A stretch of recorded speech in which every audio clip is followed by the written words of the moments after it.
Eu acho que não, eu sou a favor do mérito, e o mérito é uma coisa natural, cada indivíduo nasce melhor que o outro. Bem, isso aí, filosoficamente, seria um absurdo. Mas, veja, o argumento retorna juridicamente, mesmo depois do Supremo decidir, depois de toda a literatura nacional sobre o tema, depois do Brasil ter assinado os tratados internacionais desde os anos 60, se comprometendo ao tratado de 69, o Brasil ratificou um tratado de 65 sobre isso, né? A OIT 111, veja, o tratado sobre a eliminação de todas as formas de discriminação racial saiu de 65 no Brasil. E mesmo assim, esse argumento volta e voltou a semana passada para dentro desse lugar. Não é possível, né? Veja, essa discussão é política. O sujeito não se curva à decisão do Supremo Tribunal Federal, que diz que as afirmativas elas são legítimas e são totalmente afinadas com a Constituição. Aí o outro argumento, não, a sua afirmativa foi decidir sobre educação, não tem nada a ver com o mercado de trabalho. É outro absurdo. Como não? Na decisão, o ministro Ricardo Lewandowski deixa muito claro, quando ele fala de discriminação racial, quando ele fala da sua afirmativa, ele está falando de todo e qualquer espaço de poder em que haja um bloqueio à participação de negros e negras. Ele está falando aqui, senhores, de pessoas que ocupam espaço, não porque são melhores, mas porque têm privilégio. Privilégio talvez de escolheram, mas que carregam o privilégio, também carregam a responsabilidade. Então, veja, o que o ministro falou, as afirmativas são fundamentais em qualquer espaço, em especial no mercado de trabalho, porque é lá que você sente a discriminação. É no mercado de trabalho, porque é lá que você impede a pessoa de comer, é lá que você impede a pessoa de consumir, é lá que você impede a pessoa de ocupar certos espaços. É no mercado de trabalho que se arma esse tipo de coisa. Então, veja, quem pode o mais pode o menos, não é verdade? Se você está pensando em desarmar o racismo, naquilo que o racismo tem de essencial, e você faz no campo educacional, com muito mais razão no mercado de trabalho, com muito mais razão. E não me venham com história de que não é possível saber quem é negro e quem não é negro no Brasil. A gente sabe muito bem quem é negro e quem não é negro no Brasil. E há uma série de estudos e técnicas. Então a gente não está discutindo as técnicas para a implantação de ação afirmativa na defensoria. Isso aí a gente pode discutir. Inclusive, a gente pode sempre melhorar. A questão é anterior, é isso que eu chamo a atenção. O problema é, não se quer, algumas pessoas não querem que haja ação afirmativa e política dessa afirmativa que funciona no interior da defensoria. Nós não estamos discutindo técnicas, nós não estamos discutindo como vamos implantar, nós estamos discutindo a implantação, o que já nos coloca no estágio primitivo da discussão sobre igualdade. É isso, é um ponto fundamental. Terceiro e último ponto. Fala-se, por exemplo, que são 4, tem mais um antes desse, rapidamente. Não tem previsão legal. Porque não existe uma lei estadual. Senhores, sabe o que é isso? Isso é negar a aplicação do direito, as normas jurídicas no Brasil. Dizer o seguinte, aqui em São Paulo não se aplicam normas federais. Então se pode aplicar Código Civil, não se pode aplicar mais Código Penal, o que vai ser uma tristeza para algumas pessoas, né? E o Código Penal é a Constituição de algumas pessoas aqui no Brasil, né? Aqui em São Paulo, somente o pessoal adora Código Penal. Então veja, aí não se pode mais aplicar. Então por quê? Porque o Estatuto da Igualdade Racial, que é uma lei federal, e para quem gosta dessas sutilezas, é uma lei nacional, porque o Estatuto da Igualdade Racial deixa muito claro que as disposições do Estatuto elas se aplicam nos três âmbitos de governo e, portanto, nos três âmbitos da federação. Aliás, são 4, né? Estado, município, União e Distrito Federal. Então, o Estatuto da Igualdade Racial é uma lei nacional e que dá base jurídica para a implantação de ações afirmativas em qualquer unidade da Federação Brasileira. Não houve contestação a isso. Então, insistir, dizer que não há base legal é não querer. Tá? É não querer. É estar politicamente contrário a essa questão. Porque há base legal, sim. Artigo 39 do Estatuto da Igualdade Racial. Não se tem dúvida. Os tratados internacionais, o próprio Supremo Tribunal Federal diz, os tratados internacionais, e nesse caso são tratados que versam sobre direitos humanos, hein? Mas vamos lá? Vamos pegar a posição mais conservadora do Supremo hoje. Supralegalidade. Você sabe muito bem disso. Não preciso ficar discutindo essas coisas jurídicas com vocês. O Brasil assinou tratados, esses tratados têm um estado superior à lei. Supralegalidade dos tratados internacionais. Então, há base jurídica para a implantação de ações afirmativas em qualquer âmbito. E aí vamos entrar. 4. Ah, mas isso seria de alguma maneira ferir os princípios da administração, né? Legalidade. Bom, legalidade, vamos passar. Impessoalidade. Senhores, enquanto houver racismo no Brasil, não existe impessoalidade. Ou seja, porque tem privilégio para branco. Né? Não é que você está beneficiando um meio com essa afirmativa, você simplesmente está rompendo um privilégio que as próprias pessoas que são brancas não querem, ou pelo menos não deveriam querer. Porque é isso que torna o nosso país um país injusto, um país inseguro, um país absurdo. Né? Quem é republicano não gosta de privilégio. República e privilégio são coisas que se excluem. É uma contradição em termos. Então não é republicano quem é a favor do privilégio. Então, nota, a ação afirmativa, ela dá possibilidade da gente, de fato, ver concretizado o princípio da impessoalidade da edificação pública. Outra coisa, esse é o melhor, moralidade, também não se fala nada. É imoral, é injusto, é absurdo uma situação como essa. A branquitude é imoral, nesse sentido. Branquitude no sentido, entende? Dizer que de alguma maneira é ser branco porque você tem privilégio porque é homem, porque é branco. Veja, branquitude, culto fálico, a heterossexualidade. Veja, senhores, aquela camiseta que eu acho absurda, né? O sujeito fala assim, né? Tem que ser homem, tem que ser como é. Senhores, isso aí é desaforo. Isso é desaforo. Isso aí é agressão. Então, nota, nós estamos colocando aqui, moralidade é você cuidar dos valores, da igualdade, do vitanismo, né? Até pegando uma versão conservadora da ética, né? O positivismo ético, essa coisa meio habermasiano, construir consenso e desenvolvimento. Agora, quarto, eficiência. As ações afirmativas, elas são contadas ao princípio de eficiência. Bom, a gente tem que entender uma coisa. O que é eficiência? Adequação entre meios e fins. É você atingir a finalidade da melhor maneira possível, da maneira mais eficiente, produzir um resultado de acordo com a finalidade. A finalidade é o resultado que você quer atingir. Senhores, qual é a finalidade da construção do serviço público? É exatamente garantir o quê? Igualdade, da concretização do direito à moradia, garantir os direitos sociais. Essa é a finalidade da Constituição. A finalidade da Constituição não é dar salário para ninguém que passou em concurso. O serviço público é meio para se atingir uma finalidade que não é a finalidade que o sujeito escolhe, que o administrador de plantão escolhe. A finalidade é a finalidade constitucional. São aqueles objetivos da República que estão lá no artigo 3º da Constituição. Construir uma sociedade justa, livre e solidária, lutar contra todas as formas de discriminação. Esses são os objetivos da República. E os meios para isso, serviço público, né? E todos a educação, né? Tudo isso que está articulado no texto constitucional é meio para atingir essa finalidade última, que é a promoção dos grandes valores que a sociedade brasileira, em determinado momento de sua história, constitui como sendo valores fundamentais. Então, isso eu queria dizer, não há óbice jurídico para o enfrentamento dessa questão no interior da Defensoria. E acho que a Defensoria, e falo isso sem favor nenhum, tenho muito orgulho de ser parte do Conselho, fazer parte do Conselho Consultivo da Rio, porque considero que o papel do ouvidor das carreiras jurídicas é o mais bonito das carreiras, porque é a última fronteira de defesa daqueles que nada têm. É a última fronteira, né, o último alento daqueles que não têm mais para onde socorrer. É a última possibilidade de você acreditar no direito das instituições. As pessoas não acreditam no direito. Quem é do movimento social sabe muito bem disso, pode falar. Alguém acredita no direito? Alguém acredita em juiz? Alguém acredita em promotor? Alguém acredita em advogado? Vocês não acreditam na gente. É mais fácil o sujeito acreditar. Veja, por isso, né, a religião volta para o espaço público fundamentalmente. A gente não acredita, senhores, nas possibilidades que estão escritas na realidade. Então é isso. Peço à Defensoria, peço aos defensores que façam com que as pessoas voltem a acreditar na política, no que ela tem de mais importante, que é a possibilidade de fazer as pessoas acreditarem na possibilidade de ser feliz. É isso, muito obrigado a todos.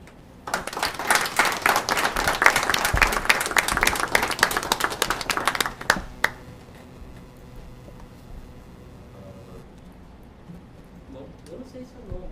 Silvio, eu sei, você é uma celebridade. Eu não sou celebridade. Na verdade, a gente é só um simples militante do movimento, né? Estamos já acompanhando também essa luta, né, que a Defensoria Pública vem fazendo para se firmar, né, como um ator importante, né, do lado dos pobres, dos excluídos, né, aqui no estado de São Paulo, né? E a gente tem muito carinho pela Defensoria Pública, viu, porque é um corpo, né, uma instituição muito jovem, né, e desafiante, por isso que a gente sempre questiona, né?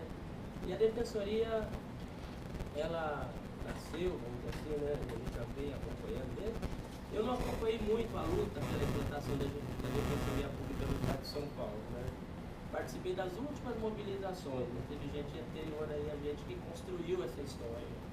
Mas eu participei, né, como membro do Movimento Popular, né, como membro do Movimento Moradia, desse processo de consolidação, né, da Defensoria Pública como um ator, como uma voz importante aqui no Estado de São Paulo na defesa dos direitos, né, dos direitos humanos, dos direitos sociais, né, dos direitos civis, né?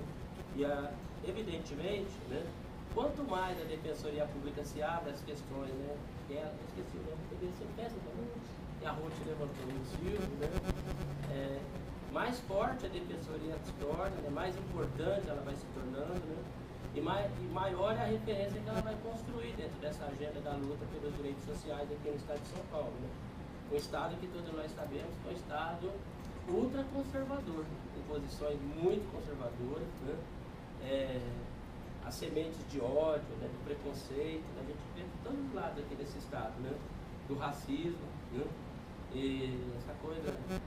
Tá aí, tá, da mesma forma que está se discutindo esse debate das cotas, que a gente está falando no espaço aqui na Defensoria Pública, né? Evidente que aqui, né, é importante a gente fazer esse debate aqui, né? Mas a gente tem que olhar, olhando para o Ministério Público, é quase impossível imaginar, por exemplo, né, a gente fazer esse debate, por exemplo, no Ministério Público ou em outros espaços. Né? É importante também a gente olhar como esse espaço é importante. Se a Defensoria avançar nessa agenda, ela vai construir uma referência importante para que a USP, né, tem uma discussão também sobre as cotas na Universidade de São Paulo e nas universidades públicas aqui do Estado, né, possa se abrir também. Então esse passo, na minha opinião, ele é fundamental, né, para construir e avançar nessa agenda. Né? Então está aí colocado, né, os desafios e as questões que estão aqui sendo levantadas. Em relação ao tema da moradia, né, como eu fui aqui convidado, né, para comentar com vocês, né, queria trazer também algumas reflexões, né, poucas, até para a gente poder também fazer o debate. Né? A gente, falando de momentos difíceis, né, acho que a gente também, né, a gente viveu uma semana muito dura, né? Essa semana aqui na cidade de São Paulo, né? A semana que findou, né? 3 eventos que a gente pode levantar aqui, né? Que marcou muito a nossa semana. Né? Primeiro começou com a reintegração de posse, né? Vocês acompanharam, né?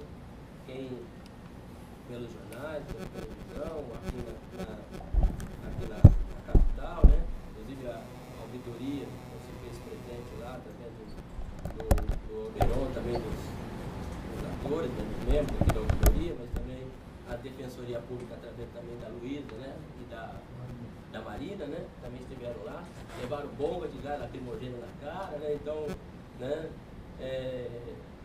e o papel, né, assim, que a Defensoria, né, desenvolveu e atuou nesse processo de reintegração de posse, que depois eu queria aqui refletir um pouco com vocês. Né. O segundo evento foi um ataque, né, do Núcleo de Direitos Humanos, né, outros atores, inclusive o Dr. Carlos Reis também da Defensoria, vem acompanhando, né, a situação ali da região da Cracolândia, né, em que a Guarda Civil Metropolitana e a PM, né, instaurou um verdadeiro ataque, né, sobre a população de rua ali daquela região, os usuários dependentes químicos, usuários de drogas ali da Cracolândia, né, em que associado inclusive ao tema da moradia, né, as pessoas estavam construindo umas casinhas para ficar ali, os novos barraquinhos que ali já foram removidos, né, e a Guarda Civil Metropolitana, sem nenhum aviso, nem aos membros nem aos atores, né, vamos dizer assim, do poder público que ali atuavam, né, e mesmo as entidades, né, chegou lá pela manhã, na semana passada, na quinta-feira passada, eu acho que esteve lá acompanhando essa situação, né, chegou lá para derrubar os barracos, sem nenhum aviso prévio, né, jogando bomba, atacando as pessoas, agredindo, né, e quando as pessoas saíram em disparada pro outro lado da avenida, quem conhece São Paulo, né, ali naquela região da Cracolândia da Luz, se você sai para lá, você sai do lado da Princesa Isabel da Avenida Rio Branco, né. De lá a PM falou que para cá vocês não passam, né, então jogavam bomba para eles voltarem. Então a Guarda Civil Metropolitana jogava bomba de um lado e a PM do outro, né, para as pessoas não passar para o outro lado da Avenida Rio Branco. Então veja essa situação, né. E o terceiro evento, né, foi aquele assassinato, né? Na mesma quinta-feira, né? Lá na Lapa, né? Em que um ambulante estava ali tentando vender as mercadorias, a polícia foi tomar, e outra pessoa foi pelas imagens, né? A gente está acompanhando as apurações do caso, aqui a gente viu das imagens da televisão e tudo mais, e dos comentários também dos companheiros que atuam nessa área. Parece que foi tomar a bomba de gás lacrimogêneo, aquele spray, né? O spray de pimenta, né? E levou um tiro na cabeça, né? Caiu ali morto na frente. Então, esses fatos, né, eles mostram um pouco para nós, traz para a gente, né, que a gente um pouco pensar, né, que nós estamos vivendo uma tensão muito grande na nossa cidade, nós estamos vivendo, há um acirramento dos conflitos, né, e aí a gente precisa se perguntar, né, profundamente, né, qual é o nosso papel nessa conjuntura, nesse momento então, né, de crise que nós estamos vivendo, né, e não adianta adorar a pílula, né, tentar, né, dizer que não há, que está tudo bem, que é fato isolado, né, como o prefeito falou, né, ou que foi, o que chama, legítima defesa, aí vem todas as justificativas, né, para dizer, para justificar todas as situações. Então, mesmo em relação à ação do sem-teto, né, que o sem-teto já tinha uma ordem judicial, que eles deviam deixar o prédio pacificamente, onde já se viu, né, ordem judicial não se discute, se cumpre, né, assim, né, fala, e oficialmente, né. E aí o que dá o direito, né, para a polícia militar atacar, né, a polícia militar, né, o próprio poder judiciário, né, atacar, né, os movimentos, atacar as famílias sem teto que querem e desejam morar no centro da cidade de São Paulo, em áreas mais consolidadas. É preciso dizer, né, que esse fato, né, não é um fato isolado, né, ele está associado, né, a uma matriz de violência, né, que aqui tanto a Ruth quanto o Silvio já fez, colocou, e essa matriz de violência, né, ela é intercalada, né, ela não é isolada, né, o que acontece com as mulheres em situação de violência, do ponto de vista institucional, o que acontece com os negros, negras, né, com os homossexuais, né, com a população em situação de rua e com sem teto, na minha opinião, faz parte da mesma matriz de violência, da mesma política de higienização, né, da mesma política de segregação social e segregação de classe. Então essa situação, né, que está colocada nos demanda, nos questiona e a nos perguntar qual é o nosso lado. Então essa é a primeira pergunta, né, que vem, né? Nós temos lado ou não temos lado? Então essa é questão, né, que nos indaga, né, nos pergunta, né, também nos leva a tomar posicionamento, né? Não adianta a gente ficar, né, achar que, bom, eu sou solidário, bom, é isso mesmo, mas qual é o nosso posicionamento? Ou seja, a sensibilidade, ela não pode se dar só no âmbito do espaço subjetivo, ela tem que ir também para os espaços coletivos, para as manifestações políticas, para os posicionamentos mais concretos e mais reais. É nesse sentido aqui que nós estamos aqui, então, nos convocando, né? Todos nós somos convocados a tomar posição, a dizer o que nós estamos pensando, né? A se associar, né? E não tem jeito, né? Não dá para ficar em cima do muro dentro desse processo, né? Ou nós temos lado, ou nós vamos atuar, ou nós vamos enfrentar, ou nós vamos estar juntos, né?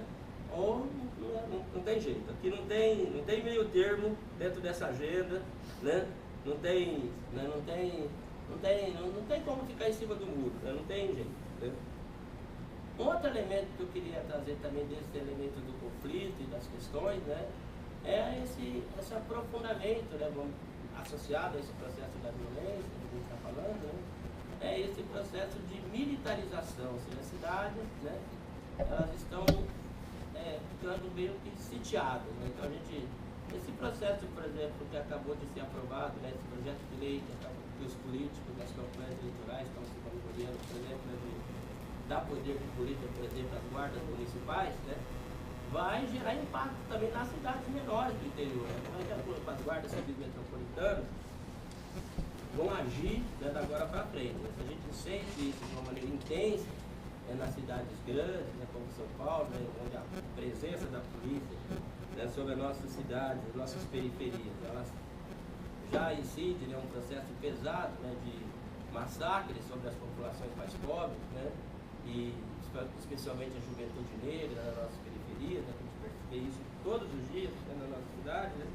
isso pode, né, impacta também nas cidades menores. Então, o debate da militarização, né, da polícia militar e das guardas civis metropolitanas, né, também é um outro debate associado, na minha opinião, a essa matriz que nós devemos também nos preocupar, porque houve um conflito, né, nessa semana, né, entre a cúpula da Polícia Militar em São Paulo e o Tribunal de Justiça sobre a reintegração de posse lá do Hotel Aquário na São João, né, em que a polícia criticava, né, o comportamento dos oficiais de justiça no cumprimento da ação judicial e o Poder Judiciário disse o seguinte, né, eu ouvi na CBN falando, né, porque o doutor Eduardo Dias não nos atende mais, né, lá na Secretaria, eu queria até saber se marcar uma reunião para entender o que está acontecendo, né. Ele disse o seguinte, que o papel da polícia é esse mesmo, arrancar as pessoas de dentro das ocupações, tirar, né, a força, né, as pessoas de dentro das ocupações, não é outro papel. Então, é desse jeito. Então, quando o Poder Judiciário dá esse respaldo, né, legal, né, aí acontece, né, o que nós estamos vendo, né, o que nós vimos, né, o que nós assistimos, né, na São João, né, na Avenida São João, né, a polícia prendeu quase 80 pessoas, né, levaram, né, num ônibus, né, num micro-ônibus e também em vans, em viaturas da polícia, né, para a porta do 3º Distrito Policial. Né, quando chegou lá, né, maioria negra, viu? É isso mesmo. Né? Mulheres e negros, né? Mulheres grávidas e tudo mais. Né? Aí, criança, né? Eu nunca tinha visto aquilo, porque olha, eu já trabalhei bastante na época de polícia, né? Na Parada da Infância e Juventude, eu nunca tinha visto isso daquela forma, né?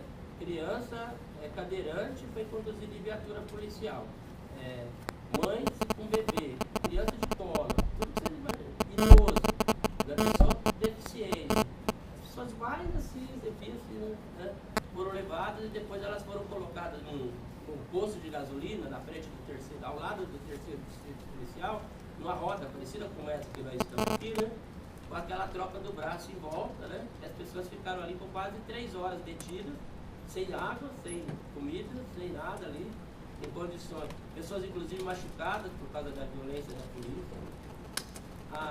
Para entrar no prédio, né, ocupado lá pelo sem-teto, né, o batalhão do choque, eles têm um caminhão, né, tipo aqueles caminhões, vocês viram aqueles caminhões de choque, né, que quando a tropa de choque chega, então um jipe blindado, parece um carro forte, né, eles arrombaram a porta da ocupação com aquilo, entraram na porta da ocupação com aquilo, e depois, para retirar as pessoas, fizeram um cordão polonês dentro da reintegração e bateram em todo mundo que estava dentro da ocupação. Então teve gente com o braço quebrado, perna quebrada, rosto queimado, rachado, toda gente machucada. E depois veio o secretário de Segurança Pública e disse que foi uma ação tranquila, que não teve nenhum tipo de violência, né? E o prefeito declara que as pessoas deveriam ter saído pacificamente. As instituições se aliaram, né, para criminalizar, né, as famílias, né, sem teto. Então, aqui na cidade de São Paulo, né, tem mais de 60 prédios, né, ocupados no centro de São Paulo.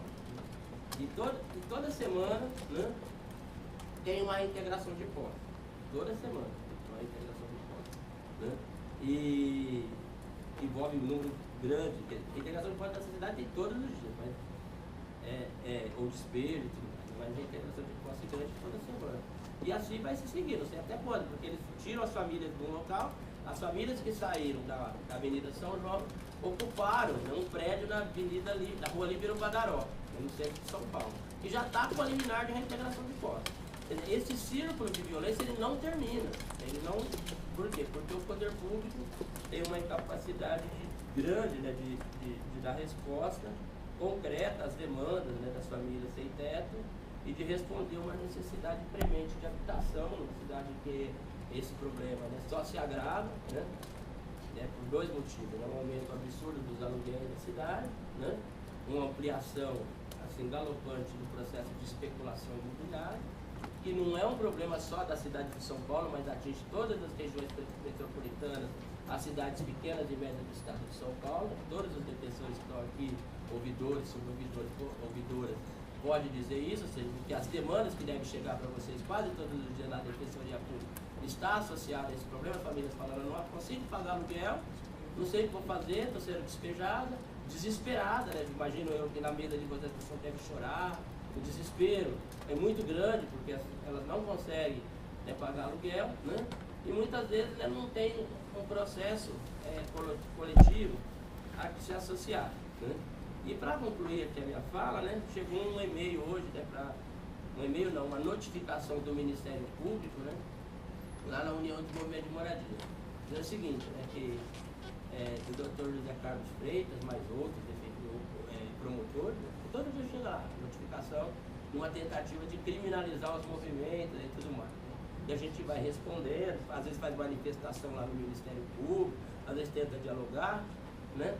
Mas essa é um absurdo, que o movimento teria feito uma reunião com o secretário de Habitação para impedir que as pessoas sejam despejadas dos prédios, para furar a fila da habitação. Não consegui entender até agora. Vou mandar para vocês, né, essa representação, para ver assim, que grau, né, uma notícia genérica, que você não sabe de onde veio essa notícia também, se é do jornal, se foi alguém que falou, nada.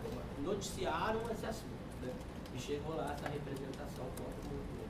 Claro que nós vamos responder, né, e eu vou mandar para vocês, assim, porque é hilário, né, e mesmo porque o movimento acabou de apresentar uma proposta de resolução no CMH justamente ao contrário, né? Para pagar a família despejada, porque essa família de despejo não recebe nenhum apoio do poder público, né?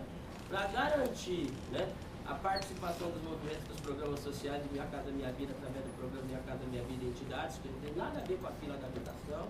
Então, assim, não tem nenhum tipo, e não há nenhum tipo de compreensão e de esforço também dos atores, né, entender um pouco da legislação mais atualizada, Estatuto da Cidade, né, a lei do programa Minha Casa Minha Vida, né, resolução CONAMA, né, que fala do poder de regularização de área de APP. Ninguém quer, né, se os juízes, ninguém, né, então querem, né, discutir, aprofundar esse assunto. A legislação é extremamente, as bases legais, né, das decisões, né, são dos códigos, parece de 1917, não tem nenhum tipo não tem nenhum tipo de compromisso, né, com uma agenda, né, vamos dizer assim, mais moderna, né, do Estatuto Jurídico, do Estatuto da Cidade, da legislação moderna urbanística, ou de uma compreensão sobre os territórios, sobre os conflitos. Então, e nem o papel de mediação que o judiciário, que os atores da justiça podem ter na situação de conflito fundiário. Então, são algumas questões que eu queria aqui dizer, porque a gente, né, tem atuado de maneira muito intensa com a Defensoria Pública, né, nesse processo, né? Nós estamos agora, inclusive, no processo de construção, né? Quero convidar todos vocês, né, e todas, né, para participar, né, e acompanhar esse processo. Eu sei que muitos são do interior, não tem condição, até porque as defesas muito intensas, a gente sabe tudo isso, mas a gente depois, né, vocês podem também participar de alguma forma. Nós estamos organizando aí a 5ª jornada da moradia, né? Começou o processo de discussão da 5ª jornada, e a gente vai, o tema da jornada da moradia vai ser, né, justiça para quem, né, a gente tem que ter uma dúvida ainda, né, se é o sistema de justiça e os conflitos fundiários, né, ou o judiciário, né, o papel do juiz, né, nos conflitos fundiários. Então, estamos discutindo ainda se vai ter um tema, mas o tema é da justiça e o papel da justiça nesse tema dos conflitos, até porque a gente precisa, né, questionar profundamente, né, o papel do juiz, especialmente o papel do juiz, do próprio Ministério Público, mas principalmente do juiz, nessas situações de conflito. Né. Simplesmente, né, tem uma situação de reintegração de posses, terrenos não cumprem nenhuma função social, né, eles simplesmente numa canetada dão uma reintegração de posses para despejar 100, 200, 1.000, 2.000, 2.500 famílias. Isso é toda semana e todos os dias. Né? Isso se dá tanto na primeira instância quanto nos tribunais, aqui no Tribunal de Justiça. Então, acho que nós temos que fazer um movimento, né, para pressionar o judiciário nessa questão. Há uma discussão aqui, inclusive, no Estado sobre as varas de conflitos fundiários. Acho que a Defensoria Pública tem que entrar fortemente nesse debate das varas e pedir, inclusive, né, a gente estava sugerindo, né, que a Defensoria tem uma posição frente à posição do Tribunal de Justiça e dos juízes frente aos conflitos fundiários aqui no Estado de São Paulo. Né, não é só envolvendo terra urbana, mas também terra rural. né, para que haja menos criminalização dos movimentos populares, né, o fim da criminalização, né, e não tratar, né, reintegração de posse, despejo como caso de polícia, mas sim como problema social. Então, acho que aí nós juntos, né, somos mais fortes, né, para levar à frente essa agenda em defesa das famílias sem teto e do direito à cidade aqui no Estado. Bom, obrigado. Então, são essas 3 questões que eu queria levantar.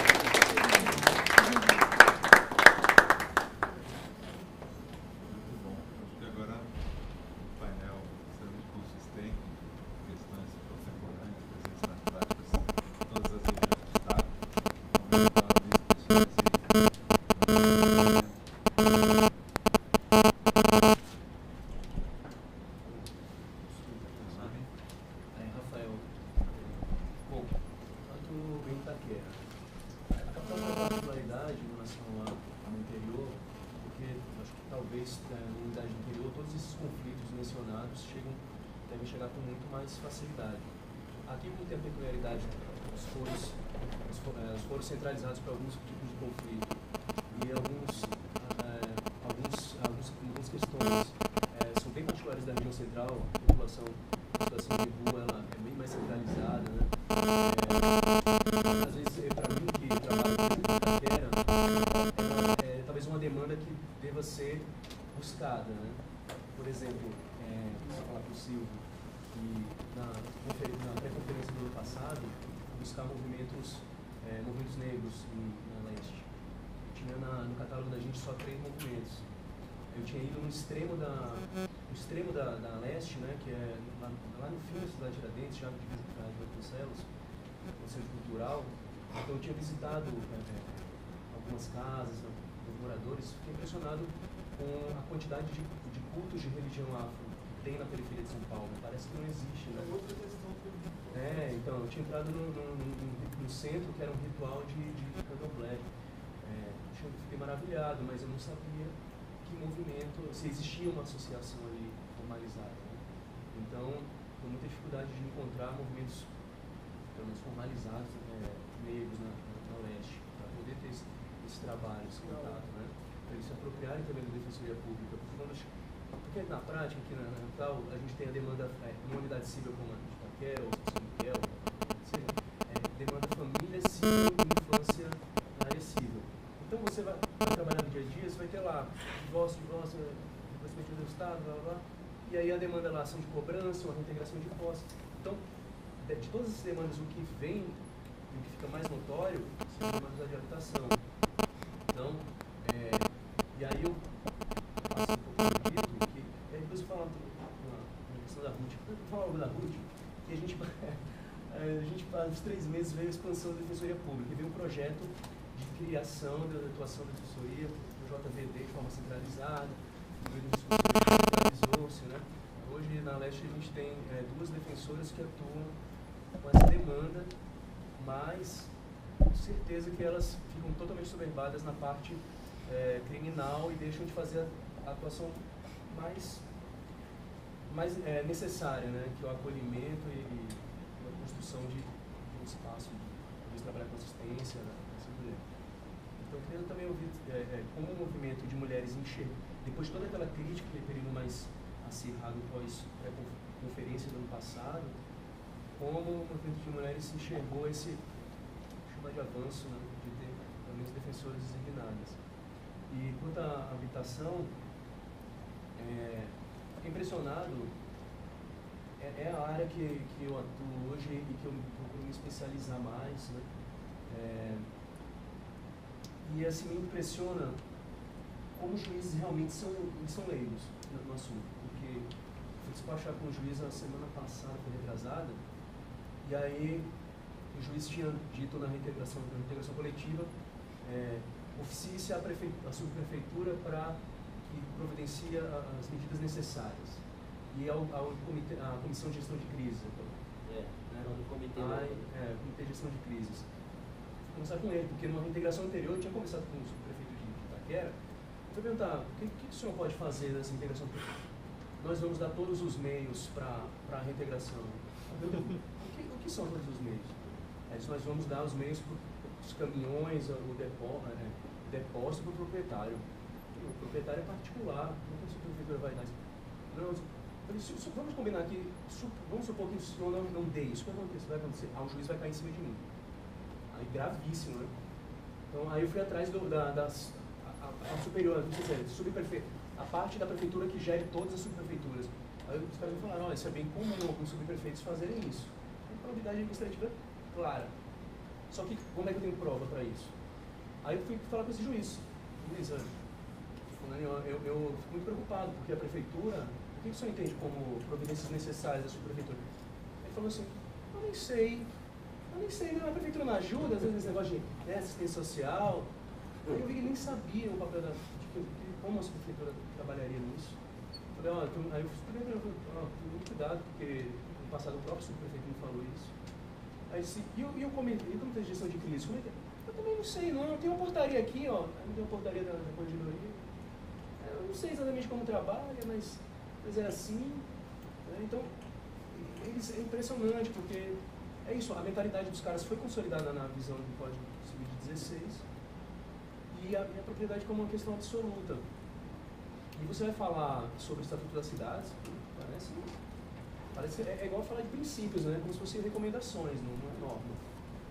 Então é uma luta muito difícil que a gente traz, assim, a gente vê que a discussão, como você falou, não está no campo do direito, porque você traz argumentações jurídicas, peças muito bem construídas, a gente tem peças muito bem feitas na discussão.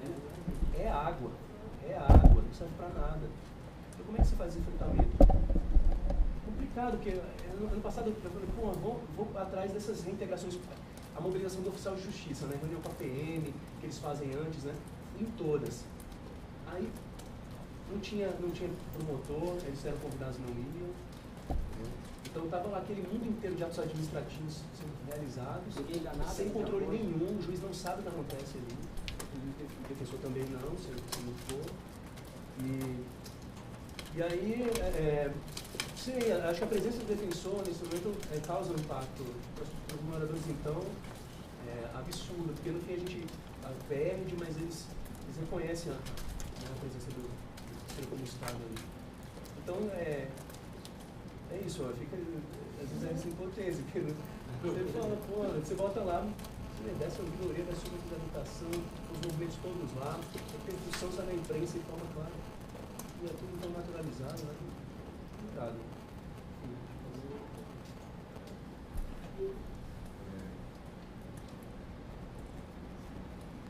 Tenha vontade para se inscrever, viu? Outras observações, ponderações.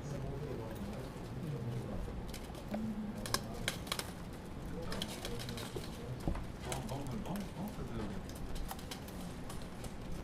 tentativa de levantar mais questões ou pontuais em relação ao colocado.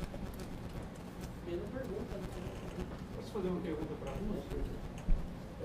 Gostei do seu discurso, foi bacana, tentar sensibilizar o defensor, isso é sempre legal, até trouxe um problema concreto na humanidade, que não chamou pelo nome social, mas, assim, você que está estudando direito e está engajada no movimento social, alguma coisa concreta que você faria se você assumisse o concurso da defensoria numa unidade de interior, para valorização, sair um pouco do campo do problema para o campo da solução?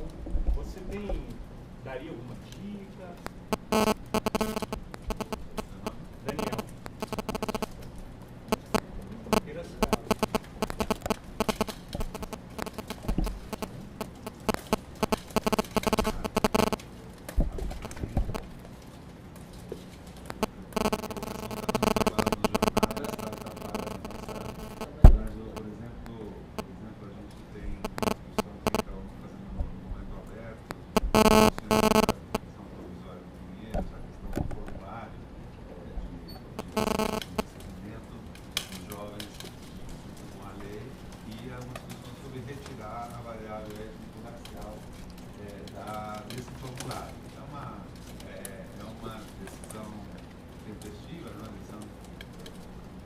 intencional e voluntária da instituição de retirar. E aí se abre todo um debate, e até para defender a manutenção e a importância dessa variável étnico-racial. Eu estava saindo de Brasília e assistir 2 eventos.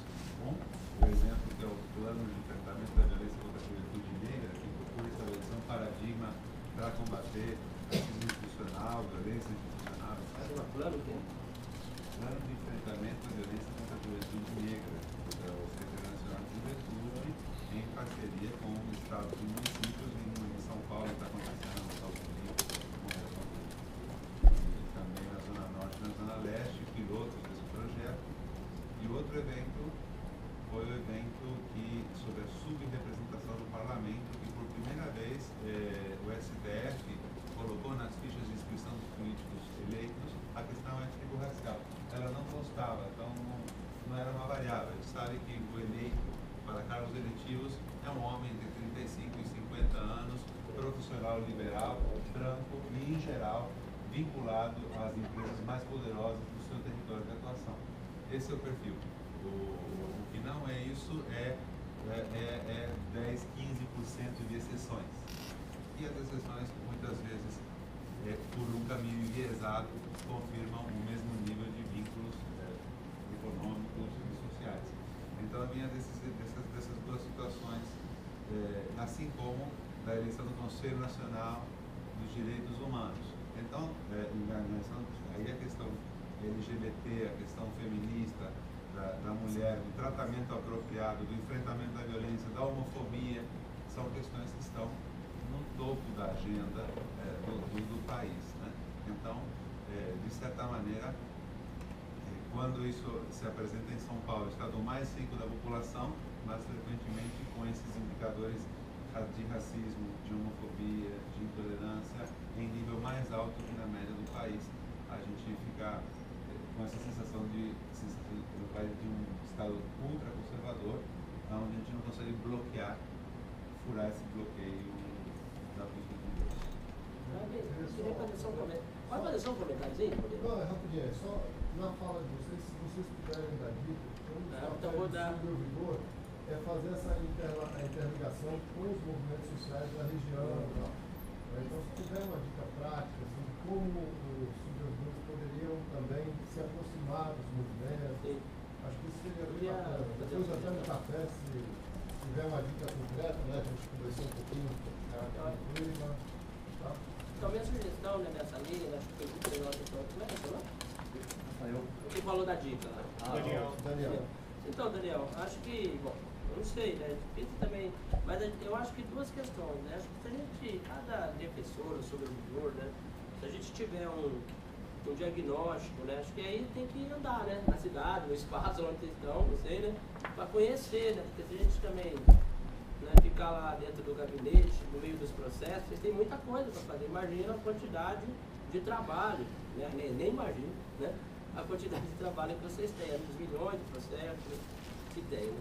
Então, mas tirar um espaço dessa agenda de vocês, né, para conhecer a comunidade, aí de encontro com o povo, é fundamental. Né? Ir nas comunidades, descobrir, não tem jeito, igual o Rafael falou ali, né? Tem que andar, né? Andar, né? Não tem jeito, né? Para procurar as pessoas, porque as pessoas têm muito, isso que você falou, né? Tem um descrédito muito grande da justiça, das instituições, as pessoas têm medo. Às vezes confunde defensor com promotor, já vi tanta vez, né? Não é como isso, pessoal. Ah, mas eu tenho, então precisa ter um pouco de medo, né? Então, quanto mais, né? E a gente tem 1000 exemplos, né? De defensores aqui de vocês, né? Que se... Eu, né? Gosto muito daquele companheiro lá de São José dos Campos, o Jair. Eu acho ele, né, um defensor assim, né, que eu acompanhei muito a situação ali do Pinheirinho, né, então imagino que é uma referência, porque é uma pessoa, né, além de ter uma humildade muito grande, é uma pessoa que está sempre no meio do povo, né, assim, ele percebe, né, o povo do movimento reconhece, então constrói essa legitimidade. Né? A partir do momento que você consegue fazer isso, ser reconhecido, a gente sabe que nem todas as ações, a gente sabe que o Poder Judiciário é conservador, isso com Rafael tem referência, que os juízes não sabem nada mesmo, é isso mesmo, né? Mas a gente, pelo menos, vai vocês, né? Quando está junto com a gente constrói essa aliança comum, né? Ou seja, estamos juntos, sabemos que coisa tem momentos que a gente perde, tem momentos que a gente ganha, né? Mas esse reconhecimento, assim, que a gente tem, né, que vocês vão tendo, é uma legitimidade construída, ela não é dada, né? O fato de ser defensor, não, ela é um processo que vocês vão construir coletivamente, né? Então eu acho que é nessa linha, mas se eu tivesse que dar uma dica, é isso, né? Assim, né? Estar nesses espaços, né? Porque toda cidade tem problema, e de violação de direitos humanos em todo lugar tem, em todos os espaços, né? Eu ouvi uma vez uma ação, né, só para concluir a minha fala, né? De um defensor, acho que foi de Ribeirão Preto, que fez uma ação que depois repercutiu para o estado inteiro. Acho que foi de Ribeirão de São José do Rio Preto, que era para pedir, por exemplo, cobrança, né, nos banheiros públicos, né? Foi uma ação da Defensoria Pública e repercutiu depois em todo o estado de São Paulo essa ação, né? Evidentemente, quando você cobra, você impede a população em situação de rua de entrar no banheiro público, claro, não tem dinheiro para pagar e tudo mais, com condição de entrar, né? E hoje, né, por exemplo, não tem cobrança nos espaços, pelo menos nas rodoviárias que eu vou, né, que eu já fui, não tem cobrança em banheiro de rodoviária. Uma ação da Defensoria Pública. Então, acho que esse conhecimento dos espaços e desse diagnóstico e essa sensibilidade só se dá, né, na medida que a gente sai dos nossos gabinetes e vai para a rua ver o povo. Não tem jeito. Não tem outro jeito. Eu acho que, se permitir já, né? Acho que assim, somando a dica, né, que o Dito traz, eu acabei pensando numa musiquinha dos Saltimbancos, né? Que, enfim, né, unidos nós somos mais fortes, né? Então, eu pensar que assim, essa experiência, né, de a gente estar ali numa unidade, uma delimitação de território, tentar ver que a gente precisa somar, né? Então, esse somar é lógico com a população, mas eu acho que também a gente pode observar quem está ao nosso lado, né? Então, você tem um quadro ali de servidores que, em alguns momentos, pela experiência que eu tenho, muitíssimo capacitados, né? E que ainda são vistos como subquadros de apoio, né? E eu acho que a importância de valorizar esses profissionais que estão ali, né? Cada um na sua área, trazendo ideias, renovando, oxigenando. Eu acho que assim, o medo do novo a gente não pode ter, né? A gente sabe das limitações que o direito ele traz, as limitações que a gente tem dentro da instituição também, mas é pensar que a partir do momento que você abre para essa multidisciplinaridade, essa interdisciplinaridade dentro das pessoas que estão ali compondo, né? Por exemplo, a regional, enfim. E esse diálogo regional, como pode se dar? Primeiro, pensar no mercado, né?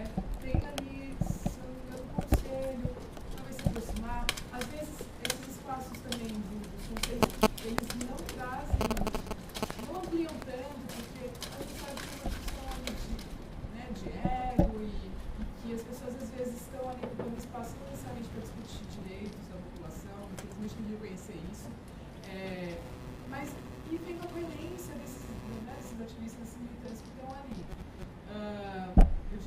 A academia também seria uma possibilidade, né? Pensar que você tem outros equipamentos nos espaços, né, nos territórios. A gente tem unidades básicas de saúde, você tem equipamentos de educação, os equipamentos de assistência, né? De que forma se aproximar desses equipamentos que muitas vezes, dentro dos próprios equipamentos, eles já têm algum serviço com essas parcelas da população, né? Penso eu numa unidade básica que eu conheci, que estava tentando fazer um trabalho com a população do PDT. A princípio era um grupo meio que de apoio e tal, mas que você pode potencializar esses espaços, né? Então, acho que assim, talvez fazer um mapeamento, né, de, primeiro, quem está do meu lado aqui, na regional, quem está a fim de somar, né? As pessoas que vêm também demandar o serviço, muitas têm né, ideias, e ouvir isso, né? O que a pessoa está trazendo, né? Porque às vezes é lógico, ela traz uma questão pontual e na conversa a gente consegue tirar muitas outras coisas, né? Então, talvez assim também se debruçar isso. Eu sei que é como a gente traz tempo limitado, né? Mas às vezes a gente tem que encarar isso, né? Olha, né, 5 minutos a mais de conversa pode trazer uma informação riquíssima que consiga fazer isso. E acho que, particularmente, o que eu acredito é a educação em direitos, né? E essa educação em direitos, a gente só faz parcerias, né? E pensar que é isso. Nessa composição, o defensor, ele é um que compõe. Não necessariamente é o que a peça principal, mas ele pode ser ali que vai orquestrar isso, que vai colaborar nessa composição. Né? Então, acho que a partir do momento que você olha o outro, e aí o outro, o seu companheiro de trabalho, a pessoa do movimento social, o equipamento de saúde que está ali, enfim, de assistência, de educação, como alguém potencialmente, né, está potencialmente disponível para somar, eu acho que a gente talvez não encontre a solução, mas a gente pode encontrar possibilidades de solução, né? E de somar essas visões. Assim, permitindo, né, compartilhar a experiência que a gente tem tido de trabalho no núcleo de combate à discriminação, a gente tem feito muito isso. Às vezes chega uma denúncia, um caso individual, porque a gente recebe denúncias via Disque-Centro, é um Disque de Direitos Humanos, né, do governo federal. A partir dessa denúncia, às vezes a gente consegue identificar outras situações. Por exemplo, um caso vinha, né, que a pessoa ela sofria discriminação homofóbica no bairro. E era um caso que a pessoa sempre fazia denúncia, no Disque-Centro, quando você ia olhar, era quase que os denunciados eram bem Zezinho e Luizinho, sabe? Então tinha uma coisa, o que está acontecendo aqui nessa denúncia? Né? A gente conseguia, às vezes, vislumbrar algo de problema de saúde mental e tal, mas recebemos a pessoa, conversamos com ela, era tudo muito esparso. Aí, em conversas, né, ali no núcleo, com a equipe do núcleo, cogitou-se a possibilidade de entrar em contato com as unidades de saúde. Então, a gente chegou a fazer uma conversa na unidade básica de saúde, na UBS, dali da região. Conversamos com o CAPS, que a pessoa era atendida, fomos até a casa da pessoa, conversamos com familiares e conseguimos, além de ter um diagnóstico, né, de uma forma assim, mais holística, aliviada, trabalhar outras questões que eram de saúde mental. A pessoa sim sofria discriminação, mas porque ela também tinha toda a questão ali na vizinhança, os familiares. E aí houve uma tentativa, né, desse diálogo e com trabalhando isso, né, medicando, recebendo os medicamentos a partir do tratamento adequado no caso, que a pessoa ela se vinculou ali, a gente conseguiu fazer com que ela não se expusesse a umas situações e a gente não recebeu mais denúncia dela. A gente recebeu no final do ano passado uma ligação desejando Feliz Natal e coisas do gênero pra gente. Então, assim, é lógico, é um caso pontual que eu estou trazendo, mas assim, a importância de a gente não ficar obtuso na questão jurídica, né? E achar que ele não trouxe uma demanda jurídica. Como que a gente vai, né, entrar com uma ação com base na Lei 10.948 contra o Luizinho? Né? Não tem opções. Mas ela tem um sofrimento. De que forma? Colocar todos esses atores para a gente buscar possibilidades de solução para apaziguar esse sofrimento. Né? Então, acho que assim, é isso, ser criativo, ouvir o outro e tentar olhar, né, não sei, aí aquelas coisinhas, empatia e tal, mas que foge um pouco e talvez exija um pouco mais do que só, tipo, tem 5 minutos, né, de que forma, mas pensar que essa pessoa também pode trazer alguns elementos e tentar identificar isso. Uma sugestão. Uma ideia aqui que eu queria lembrar, bom, um exemplo, uma vivência que eu tive, eu estava no SEDECA de Limeira, dando uma formação lá dentro do CRAC É Possível Vencer, e de repente tocam a porta os 2 novos ouvidores ensinados para Limeira, os novos defensores ensinados para Limeira, que tinham visto no jornal essa agenda e foram lá se apresentar ao movimento. Sentaram, assistiram um pedaço da preleção, da conversa, fizeram uma exposição, conheceram todo mundo se apresentou e foram de lá com a agenda marcada com a Nancy, se não me engano, do SEDECA de Limeira. E então é um testemunho muito bonito de presença ativa, né? Outra coisa, você falou das conferências no começo da sua fala, né? Quando chega o momento das conferências, que o papel do servidor é fundamental, vocês vão buscar lá o meio, a rede. Cadê o meio? Cadê a rede? Muitos contatos caducaram, muitos movimentos se ressignificaram, muitos atores se institucionalizaram. Contudo, a rede ela é viva e está em movimento. Quer dizer, até que ponto. Tem gente que some, Desaparece. Então ela tem que ser aquecida, tem que ser reativada o tempo todo, e isso tem que inclusive participar de um fluxo maior que gere um mailing, que gere toda uma notícia importante que cada regional tem do seu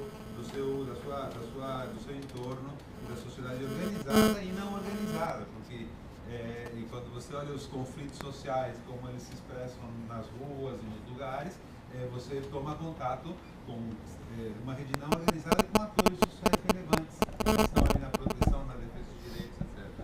E aí eu fecho dizendo que nós temos aí os delegados e os suplentes delegados em cada regional, que tivemos uma interrupção, tivemos um só encontro quadrimestral que foi repleto de problemas técnicos, foi frágil, que a gente tem um dever, uma importância grande de reativar a conferência, o diálogo institucional, uma conferência, seja no nível, a partir do nível central, seja a partir das regionais, né?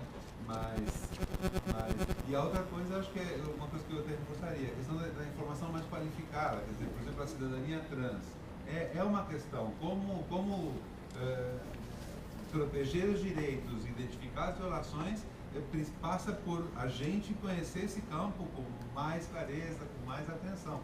Então, tem manuais, as unidades, como se diz, os núcleos especializados têm muito material que é fundamental irmos nos apropriando processualmente.